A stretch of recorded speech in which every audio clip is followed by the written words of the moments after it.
महायुतीमधील अंतर्गत धुसफूस पुन्हा एकदा चव्हाट्यावर आली आहे. शिंदे गटाचे नेते अब्दुल सत्तार यांच्या विधानाचा समाचार घेतानाच राष्ट्रवादी काँग्रेसचे नेते अमोल मेटकरी यांनी महायुतीमध्ये कोण लहान आणि कोण मोठं याला जितकं महत्व आहे तितकं संख्याबळालाही असतं.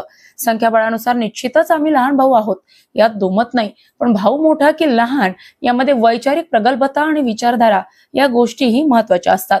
लहान भाऊ सुद्धा घरामध्ये तितकाच महत्वाचा असतो जितका मोठा भाऊ. अब्दुल सत्तार हे राज्याचे माजी मंत्री असूनही पुत्रप्रेमापोटी अशा पद्धतीची विधाने करीत आहे, जी महायुती धर्माला पटणारी नाहीत आणि टोलाही त्यांनी लावला. 2029च्या विधानसभा निवडणुकीला अजून वेळ असून तेव्हा आम्ही बरोबरीचे भाऊ ठरतो की मोठे भाऊ हे सिद्ध करू असा विश्वासही त्यांनी व्यक्त केला. अजितदादा महायुतीत आले तेव्हा ते उपमुख्यमंत्री आणि अर्थमंत्री होते.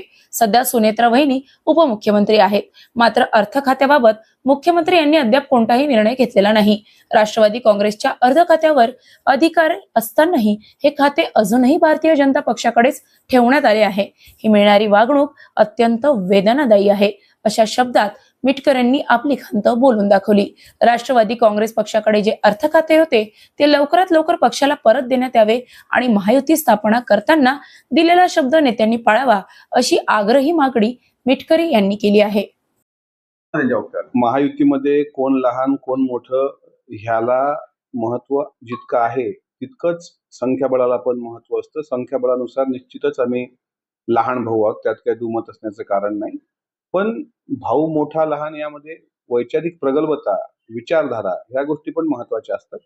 मग ते जरी म्हणतील राष्ट्रवादी सर्वात लहान भाऊ आहे, तर लहान भावाला किंमत नसते का? मग लहान भाऊ सुद्धा घरामध्ये तितकाच महत्वाचा असतो जितका मोठा भाऊ महत्वाचा असतो. त्यामुळे अब्दुल सत्तार हे राज्याचे माजी मंत्री आहेत, पण पुत्रप्रेमापोटी ज्या पद्धतीनं अशा भाषा करतायत ते मला असं वाटते महायुती धर्माला न पटणारे आहेत. आणि शिंदे साहेबांनी त्यांना त्यांच्या पद्धतीनं सांगून शांत केलंय. पण आता इतक्या दिवसानंतर ते चर्चेत आलेत, तर कोण लहान कोण मोठा अजून 2029च्या घोडा मैदानाला 2-3 वर्ष वेळ आहे. त्यावेळेस आपण परत सिद्ध करू की आम्ही बरोबरीचे भाऊ होतो की मोठे भाऊ ठरतो की लहानच राहतो. पण त्यासाठी आम्ही मेहनत घेतोय. अब्दुल सत्तार साहेब आता पुत्रप्रेमापोटी त्या अशा पद्धतीनं भाष्य करायला लागले. राष्ट्रवादी काँग्रेस पक्षाकडे एक जागा येणार होती, तर आज महायुतीमध्ये आम्ही 2 जागा लढवतोय, पुणे आणि रायगड भागात.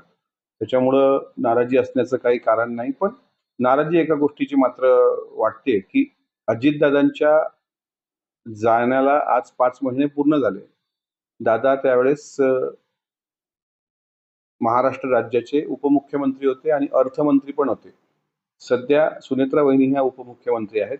पण अर्थ खात्याच्या संदर्भात अद्यापही माननीय मुख्यमंत्री महोदयांनी कुठलाही निर्णय न घेणं, अद्यापही राष्ट्रवादी काँग्रेस पक्षाचा त्या अर्थ खात्यावर अधिकार असताना अशा पद्धतीची वागणूक मिळणं मला असं वाटते हे थोडं वेदनादायी आहे.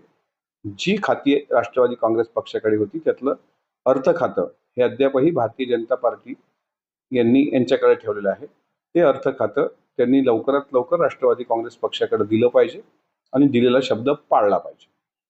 अशाच महत्त्वपूर्ण बातम्यांच्या अपडेटसाठी अजिंक्य भारत न्यूजच्या पेजला फॉलो करा आणि सबस्क्राईब करा. Thank you for watching.